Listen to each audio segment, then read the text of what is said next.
Welcome to Classic Comedy of Old Time Radio. I'm your host, Ron Eckelbarger. I would like to welcome Madison A. as a new patron of the show at the Broadway star level of $5 a month. Thank you, Madison, so much for supporting this podcast. It is truly appreciated.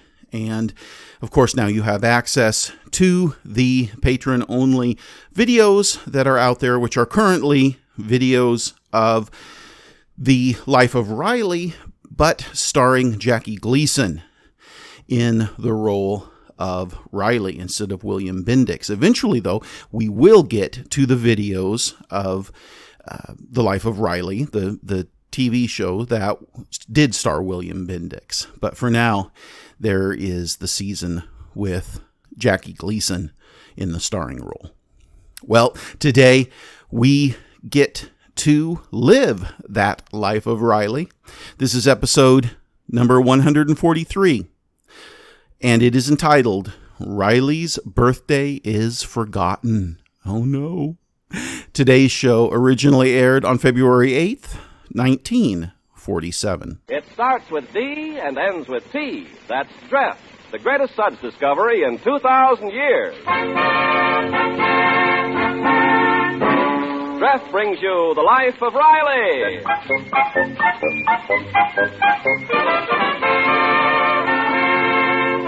Dreft, D-R-E-F-T.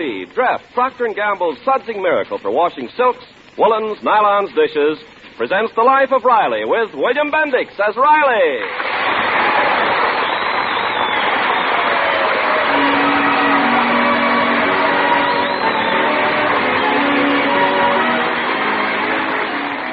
Once a year, Chester A. Riley has a birthday, and it falls in February. And that's an unforgettable occasion because Riley sees to it that nobody forgets about it. Right now, we find him trying very subtly to remind the family about his approaching birthday.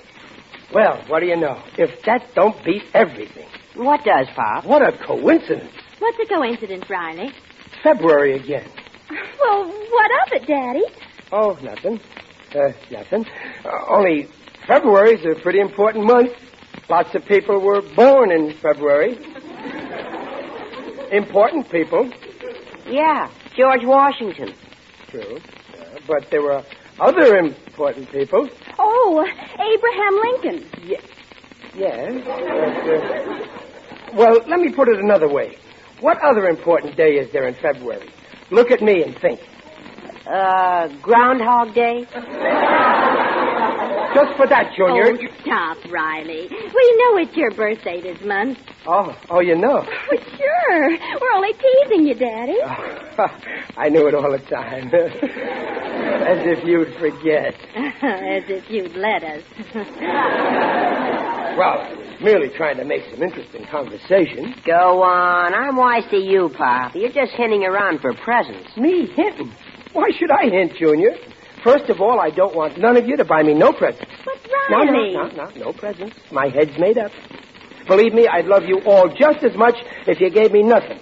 As if you gave me a red silk dressing gown with blue polka dots like I saw in the window of the haberdashery store at the corner of Figaro and 7th. So you see, Junior, don't accuse me of hinting.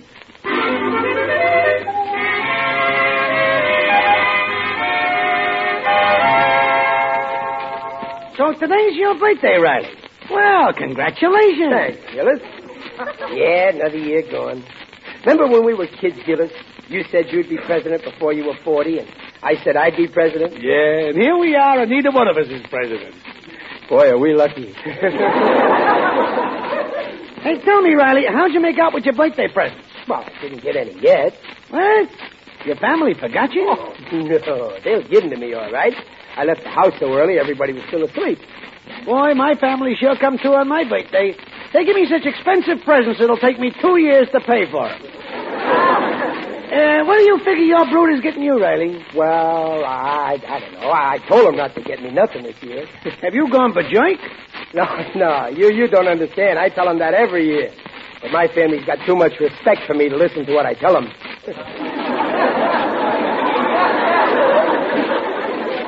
I hope you know what you're doing. They won't forget me. Take my wife. I'm one of her very best friends. And my kids. Many's the time they've said how glad they are that they picked me to be their father. Yeah, but it ain't what they say that counts. It's what they do. Wouldn't surprise me if they ignore you. Ignore me? Gillis, I'm their husband and father. I'm not a relative. I said they'd come through, and they will. Okay, I didn't mean no harm. I'm just making some insolent conversation. And I know just how they'll act when I get home tonight. They'll pretend that they don't even know it's my birthday. But I go along with the gag, see? And I go look for the presents that they've got hidden away. They hide them? What if you can't find them? But I always find them. They always hide them in the same place, the bread box. The bread box? Well, yeah, it's a routine that we go through every year. Nobody mentions it's my birthday, and I act very dumb. I'm a good actor.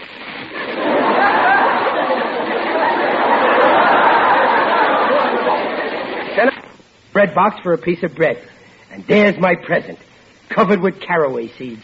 I hope you won't be disappointed. Don't worry. I give them presents on their birthday, and they give me on mine. The four of us are just like the Three Musketeers. All for one, and one for all, and everybody for himself.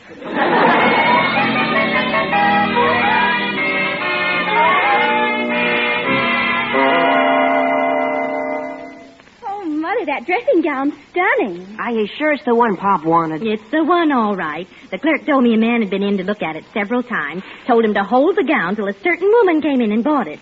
Well, how'd the clerk know you were the woman? Your father gave him a photograph of me. Oh,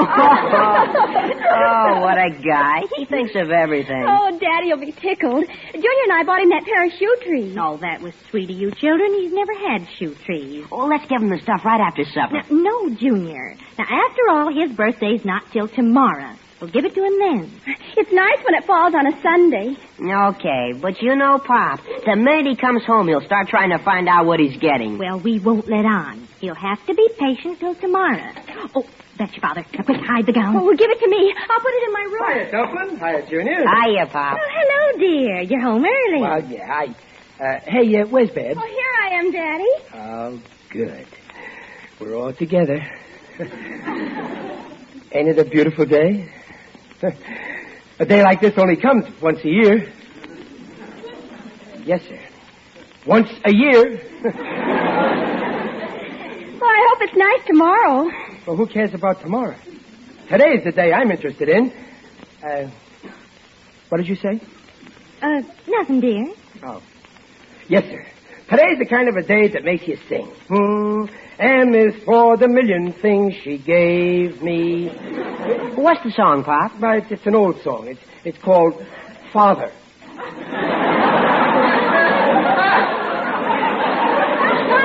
F is for the family that loves him. A is for the gifts they always give. I don't remember the words. H is for the gifts they always hand him. E is da-da-da-da-da-da gifts. Put them all together, they spell Papa. What did you say? Nothing. Oh. I thought you asked me if I was hungry. Oh, well, no, I didn't. But if you are, there's plenty to eat. There's some roast chicken in the icebox and some ham salad. Oh, there's a cherry pie in the cupboard. No, those plain things don't tempt me. Right now I feel like having a tasty piece of bread. Well, that's all you want. I'll get you. No, you stay where you are. I'll get it myself. I know where the bread box is. Hey. Well, what's the matter, Daddy? There's nothing but bread in here. Well, sure. This is a fine bread box. Today's Saturday, ain't it? Well, what about it? Oh, nothing. But just remember, pretty soon it'll be tomorrow. And then it'll be too late for things that should have been done yesterday.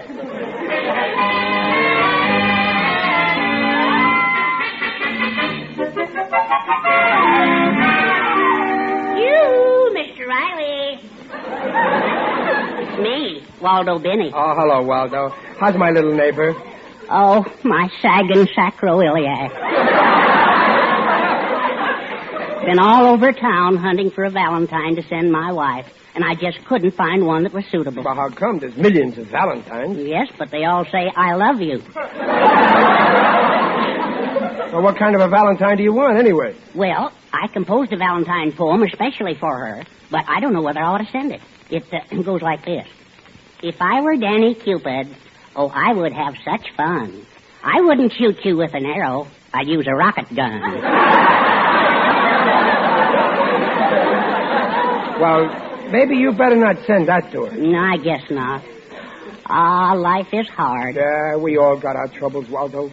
Take me. Today's my birthday, and my family didn't do a thing about it. Oh, mercy. Well, the least they could have done was congratulate you. They didn't even have to do that. All they had to do was give me a present. Just to show me that they love me. Oh, come, Mr. Riley. They must love you. They let you live in the house. Yeah, sure they do. Cheaper than buying a watchdog. I tell you, the average father don't get no respect from his family. I bet you if I was a bachelor, my family'd respect me. Now you just wait now. Maybe you're being a little hard on them. Maybe they didn't have enough money to buy you a present. That's no excuse. Hey, I never thought of that. Yeah, that might be it. No money.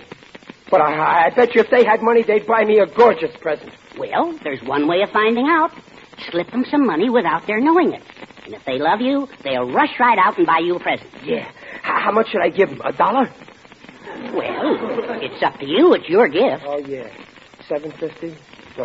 No, seeing it's for a nice guy, I'll spend 10. Why not 15? No, I ain't worth it.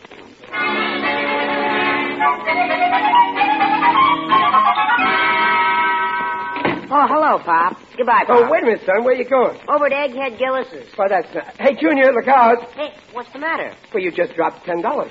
Are you kidding, Pop? No, look, there on the floor, right in back of you there. Yeah. Say, this is a $10 bill. Where'd it come from? Well, from your pocket, I guess. Oh, not mine. Where would I get it? Don't contradict me. Take it, and here's an extra dime for bus fare. Bus fare? Where to? To wherever you have to go to shop. Take it. But it's not mine, I told you. Say it's yours. Don't be stubborn. But, Pop, you brought me up to be honest. Well, there's such a thing as overdoing it. Oh, Pop, you keep it. So long. But Oh, what a kid. You'll never be a bank president with that attitude. Hello, Daddy. Did you see my nugget? Oh, here it is. I've been looking all over for it. Hey, Babs, wait a minute. You dropped a $10 bill. Daddy, please. It's a little too early for April Fool's trick. But... Fine kids. All year long they pester me for money, and the first time I want to give them some, they don't take it. Now, how am I going to get rid of this $10? I know. The sugar bowl, where Peg keeps her house money.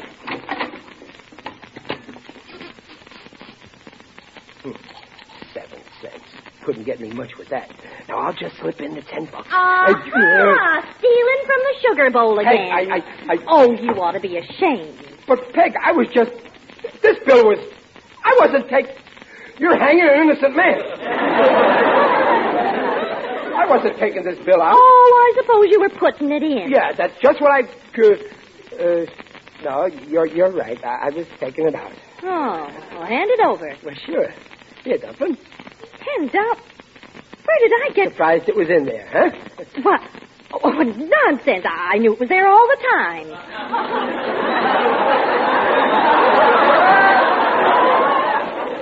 You did, huh? Well, what's the difference? As long as it's there, you might as well spend it. And I'm sure you know just how to spend it. Well, there is something I've been wanting to get. Don't tell me. I'll go downtown Monday. No, do it now. I mean, why wait? You know the saying, there's no time like the present. Present? Well, I think I will go today. Oh, Babsy. Yes, Mother.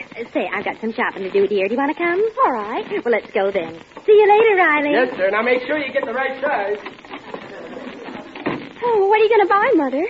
Well, it's something I've been wanting to treat myself to for a long time. A gorgeous black negligee.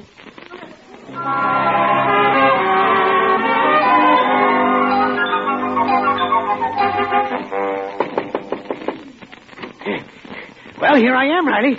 What's the matter? Come in, Gillis. Gillis, it's here. They got it. What's here? Who got what? My birthday present. I wanted you to be here when I opened it. What? For this you phoned me and dragged me out of my bubble bath? Yeah, from the tone of your voice, I thought you was dying. So I rushed over in case you wanted to leave me something in your will before you went. No, I want you to see my present. Peg just hid it in this closet. I'll see you tomorrow. I want to get back to my bath while the bubbles are still bubbling. No, I want you to see it now. Such a pretty box. I bet very few men get a present like this. Well, open it already. Okay. Boy, wait till you see this, Gillis. Oh, just what I needed. A black smoking jacket. Isn't that well, goodbye, Gillis. Get back to your bed. Now, wait a minute. I didn't see Done you. by family, my Hey, let me see that. No, don't.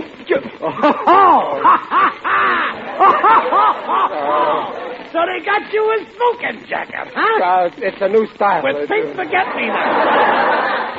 And a bare midriff. Who are you kidding? You know this ain't no smoking jacket. It's a negligee. What's wrong with that? Riley, I have seen your figure, and this ain't for you. Face the facts with your face. Your family didn't get you nothing. No, I guess they didn't. Then what does that prove? They don't love you, and they don't respect you. You're right, Gillis. They're nothing but ungrates, and they're thoughtless, and they're selfish. Believe me, I'd leave them tomorrow. Only they're so wonderful.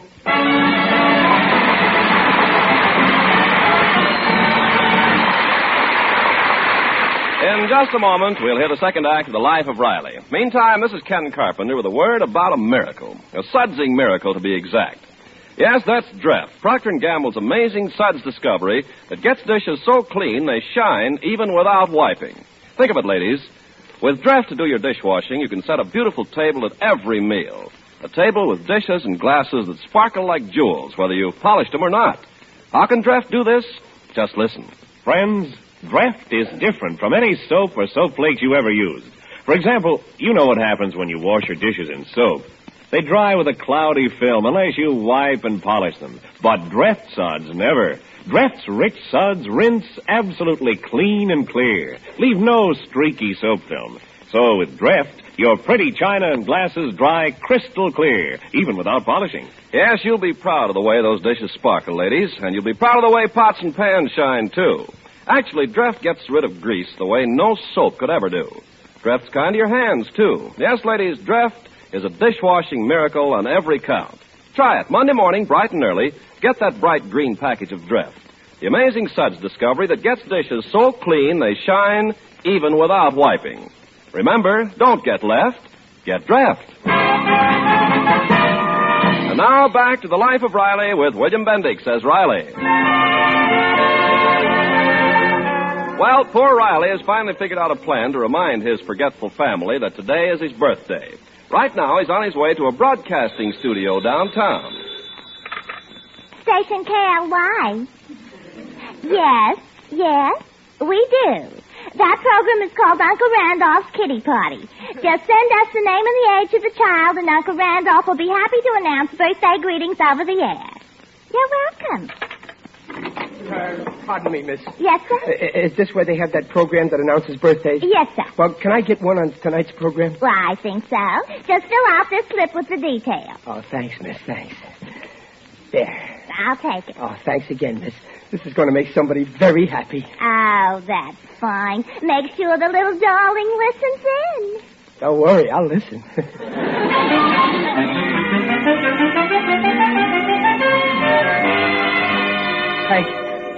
Peg, what time is it? That's the 10th time you've asked me. What are you so nervous about? Nervous? Well, I'm not nervous. Why should I be nervous? It's 7:30, Pop. 7:30. Quick, turn on the radio. Never mind, I'll do it myself. Oh, Daddy, be careful. You almost knocked me down. sorry. For goodness sake, Riley, there's something special on the radio? Well, no, nothing special. I just want to listen. Oh, the symphony's on. Trash. Let's get something educational. Oh, well, what's wrong? Here, I got it. Shh. Listen, you love this. Hello, everybody. This is your Uncle Randolph. Peek-a-doodle-oo. Oh, murder. Let's start off with special birthday greetings to a little boy who's 3 years old today. Oh, Riley, will you please turn that... The little boy's name is Ludwig Davenport, and he'll find a present under the Davenport. Oh, I just made a funny. Great. The kid's name is Davenport, and he'll find the present under the couch. You get it? Gets better as it goes along. And now here's another birthday greeting. Oh, brother, I'm going out. Now, you kids sit there. This greeting goes to...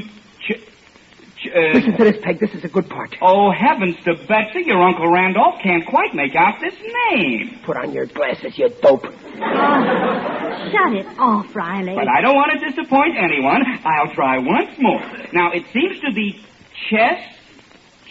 He's getting warm. Oh, I've got it now. Listen, I'm getting it. It's Esther Smiley. Happy birthday, little Esther. And here's a great big kiss. Drop dead.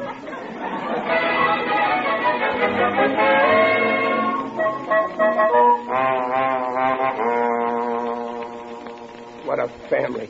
Ignoring my birthday. They don't even know I'm alive. Perhaps they'd like my opinion. Who's that? It is I, Digby Odell, the friendly undertaker.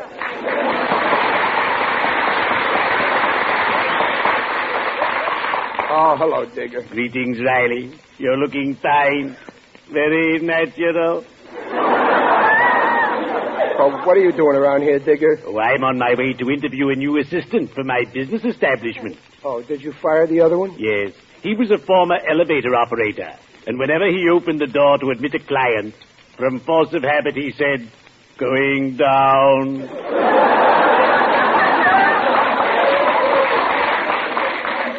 You seem a bit low yourself, Riley. Oh, I am, Digger. Today's my birthday. Your birthday? Well. Happy birthday. So you're a year older. Good. Here you are, 49 already. No, Digger. I'm only 39. 39. I must change my records. Imagine, Digger, my family didn't even remember. Oh, shocking. Last month was my natal day, and my dear family baked me a birthday cake. A marble cake. That was nice. And the whole house was gaily bedecked with flowers. My favorite kind. Crocus. My family ain't going to get away with this. I'm going to give them a good bawling out. Wait, Riley. Your birthday isn't officially over until midnight. So give them a chance. In our profession, we have a saying. Never lay anyone out until you're sure of your ground. We're all going to the movies tonight. Well, okay. I'll wait until 12 sharp, and if they ain't remembered me by then, I'll tell them off. I'll give them a few good gigs. Oops, that reminds me I have an appointment. I'd better be shoveling off.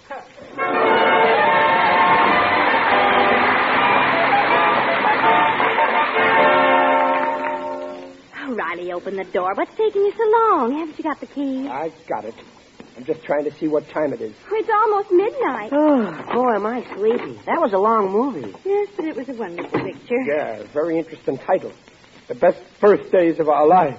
Daddy, it's the best years of our lives. It is?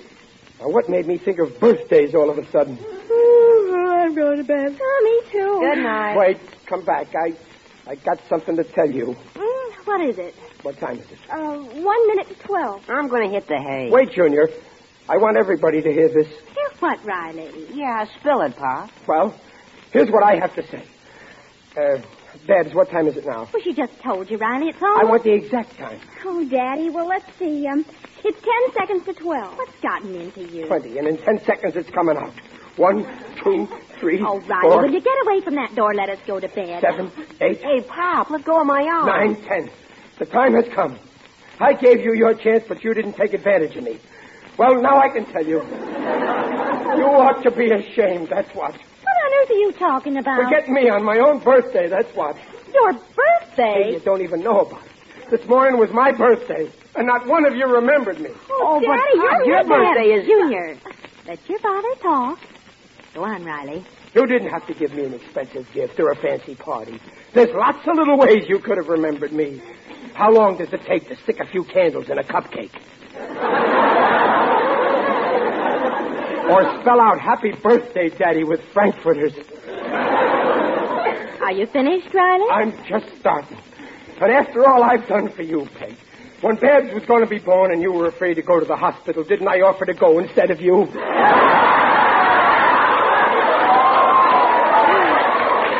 Are you finished now? No. And you, Junior, when you were a baby, who got up at 2 in the morning and walked the floor with you? Mom did. Well, who woke her up and told her to do it? I did. Now, are you finished? No. And where's your gratitude, Babs? When you were a baby, many's the time I got up in the middle of the night to burp you. Well, so help me, I'll never do it again.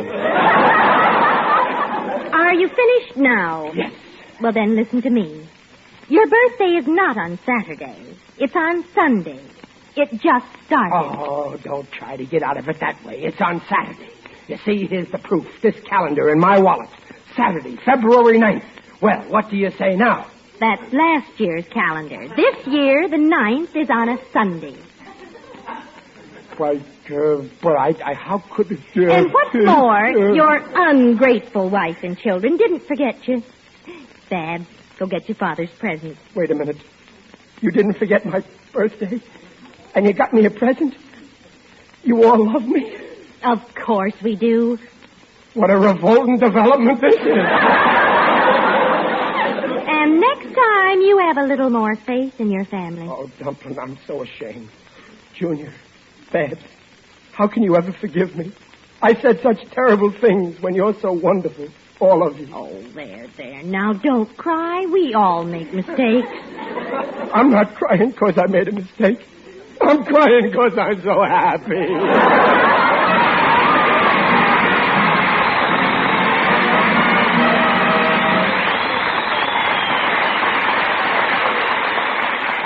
Riley's will be back in a minute. Meantime, here's some special news for you ladies. Now you can enjoy fluffier new woolens, brighter lingerie, sheerer-looking stockings with Dreft. Yes, Dreft, the amazing suds discovery that performs washing miracles no soap could ever do. Dreft makes your stockings look lovelier and wear longer than any soap in the world. Your nice new sweaters, too, reveal new beauty, for Dreft washes woolens softer and fluffier than you ever dreamed possible. And pretty lingerie, why, Dreft keeps those lovely colors brighter and fresher far longer than any suds before in history. You see, ladies, Dreft can't leave any dulling soap film the way even expensive soap flakes do to make pretty washables look old and faded before their time. Dreft's rich suds rinse clean and clear. See for yourself, ladies. Try Dreft and enjoy brighter, fresher, safer cleaning for your nice things. Remember, don't get left. Get Dreft.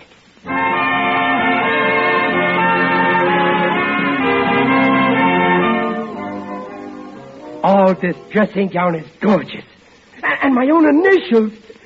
But look, you got my age wrong. 44? Oh, that's the size. Oh, I'm glad you like it, dear. Oh, I'll never be able to thank you. Babs and I bought you something, too. Another present? Where? Let me see. Here, Daddy. Oh, just what I needed. Wooden shoes. Oh, Daddy, they're shoe trees. You put them in your shoes. But how'll I get my feet in? Oh, what's the difference? To make my sweet family happy, I'll go barefoot.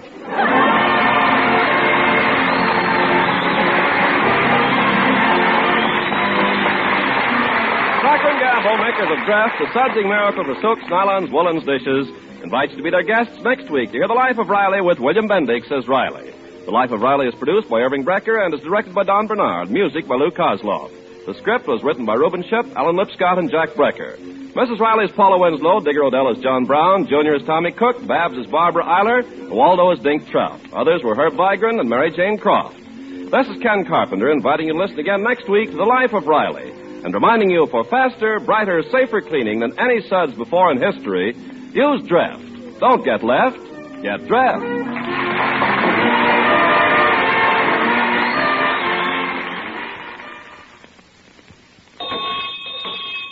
Well, well, the school bell. Come, fair students, time to spell. I'll spell D-R-E-N-E, Dreen, for glamour, luster, sheen. Right, Dreen shampoo. You see, Dreen is not a soap shampoo, never leaves dingy film on hair to dull its natural brilliance. Reveals up to 33% more luster than any soap shampoo. Yes, for lovely, lustrous hair, Dreen shampoo with hair conditioning action. No other shampoo leaves hair more lustrous, yet so easy to manage. Yes, Dreen.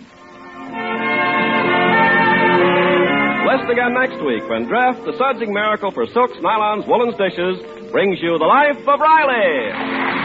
This is NBC, the National Broadcasting Company. Please send your questions and comments to host@classiccomedyotr.com. Come back next Friday for another episode of The Life of Riley, and check in on Monday for the next installment of My Favorite Husband. Please go to our website, classiccomedyotr.com, and support our show, either as a patron on a monthly basis, like Madison A. did, or on a one-time basis by clicking the donate button and donating through PayPal. But however you support the show, thank you very much. We do appreciate all who keep this show on the air. Until next time, in the words of Lou Holtz, the problem with having a sense of humor is often that people you use it on aren't in a very good mood.